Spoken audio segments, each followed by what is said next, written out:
My name's Paul Dix. We're going to do behaviour management. We're going to do difficult conversations. We're going to look at adult behaviour and consistency.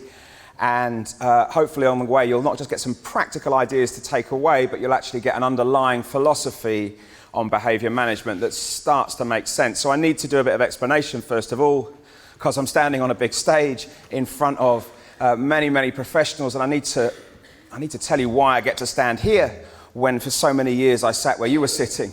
I started work as a primary school teacher. I'm originally a primary school teacher. I worked in Newham in East London and in Tower Hamlets, in lovely primary schools, but with bad buildings and poorly resourced, but lovely children and lovely families.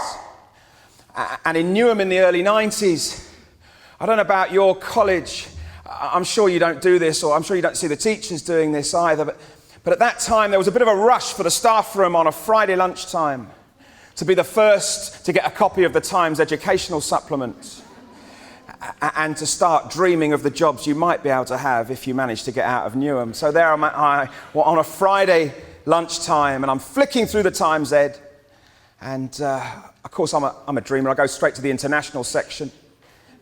Jamaica, Bermuda, Wigan, all the foreign jobs. And I see a job, it's been re-advertised. I mean, it's not a foreign job. It might as well be to me. I'm a West London boy, I'm at Shepherd's Bush. This job's in a place called Nuneaton. You've probably been there on your holidays. You probably have. I applied for this job. But it's not a job I was qualified to do, a job I was ready for at all. I mean, I was barely a new out-of-the-box teacher, but I was young and over-ambitious and arrogant and naive, all in one, and I'm just trying to get on. You know that feeling of just trying to get on and have a go, see what happens. So I write off in vain hope for this job, and 48 hours later, the head teacher phones me at home. He says, "You've got to come for interview." I think that's odd. Quick. I mean, my CV's only half a page. He seems over-enthusiastic. He says, Thursday morning, and there are 6 other people being interviewed for this job. So I think it's one of those. You go, you don't get the job, you learn something from it, it'll be worthwhile anyway. So I've got no hopes of getting the job, but I think, well, it's good that I've been interviewed. So I race up from London, up the motorway, off the motorway, into this school, to be greeted at the door by the head teacher, who tells me that the 6 other people who are being interviewed for this job had withdrawn that morning. This is my job, right? I'm going to walk straight in. I walk into the interview, the head's there, the chair of governors. They ask me 3 questions in 10 minutes. They give me the job. I'm a head of department. And I don't know what I'm doing. You might have met some of them. In a secondary school, no idea.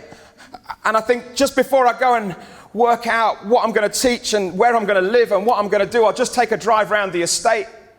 At which point I realised that the 6 other people who had come earlier for this interview had done that drive earlier in the morning and just driven straight home.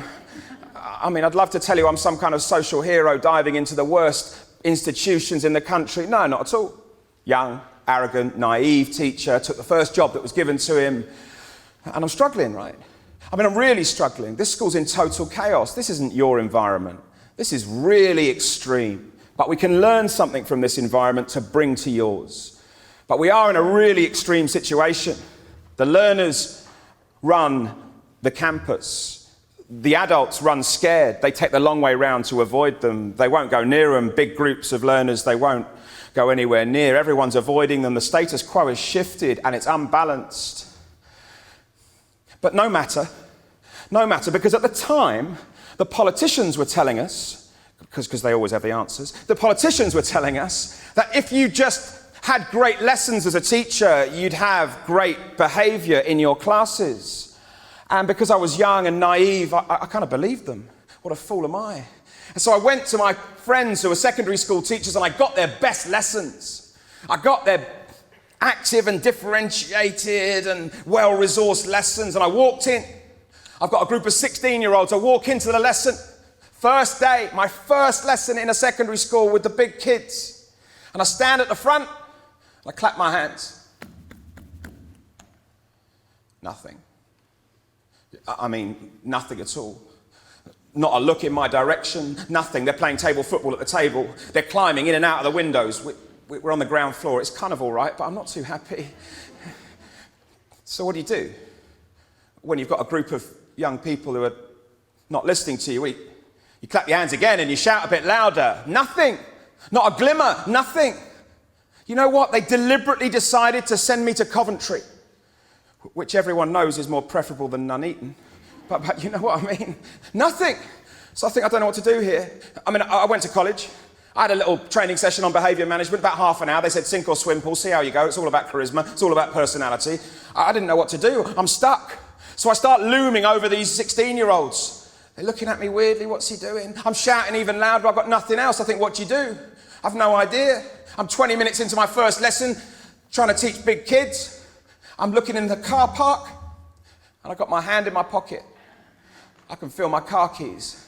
I'm thinking, Paul, you should just leg it now. Run, go back to those lovely primary schools in East London. They'll never remember you. You'll be like the 20-minute guy. Just go.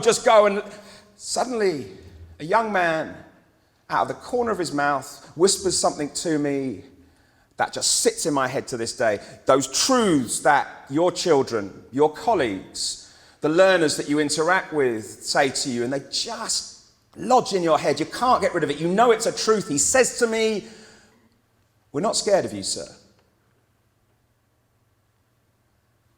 And he makes me step back.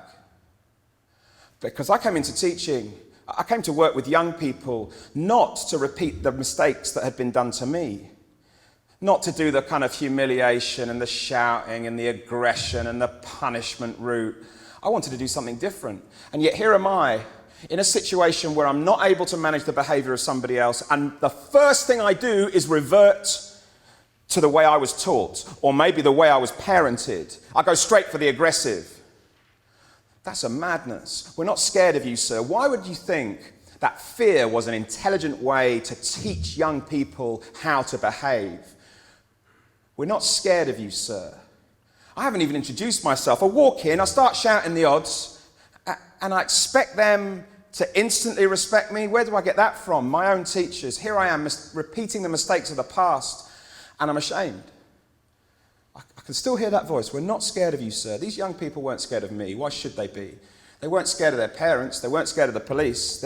Fear wasn't part of how they calculated their behaviour. Suddenly, there's a change in the room. There are learners coming back in through the windows. Coats are coming off. Table foot. The money's come off the table.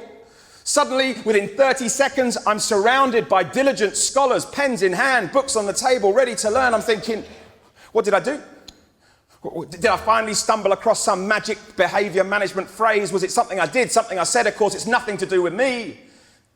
There's a face at the window, a colleague called David from the math department. I swear to you, those learners had smelled him coming down the corridor. I mean, not that he was a smelly man, but you know what I mean. One look, one glance. I said to him, David, can you teach me that bit? He said, what? I said, that bit, the thing you did there, what they call it, the look or something. I said, can you teach me that? I'd quite like to learn that because I'm struggling here. And of course, you can't just learn what David has. It's not a strategy, it's not a technique, it's not something you get out of a toolkit. He has something that he has to work on day after day. He's got consistency with these young people. True consistency. He's got certainty. He may not choose to confront every behaviour he sees in the corridor, but he will follow up like a dog with a bone, and his reputation spreads amongst the student body. And he has relationships. Positive relationships, proper relationships, not call me Bob, be my friend relationships, but proper relationships. You know what David is? He's strict. He holds to his boundaries, but he is never nasty to the people he works with, his colleagues or the learners. He walks that line. That's a very interesting line. Being tough, being strict, holding your nerve, holding your boundaries, but never flipping over to that nasty bit. So we're going to pick up on what David learned, because people like David, like people in your college who have been working with learners for years and working with difficult colleagues for many years, they know how to do this. So we're going to use what actually works rather than give you a toolkit of strategies that will work for a week and then will stop working straight away. There's no magic dust to this. We're going to do the proper stuff. We're going to start to embed the building blocks of great behaviour management that really experienced people like David know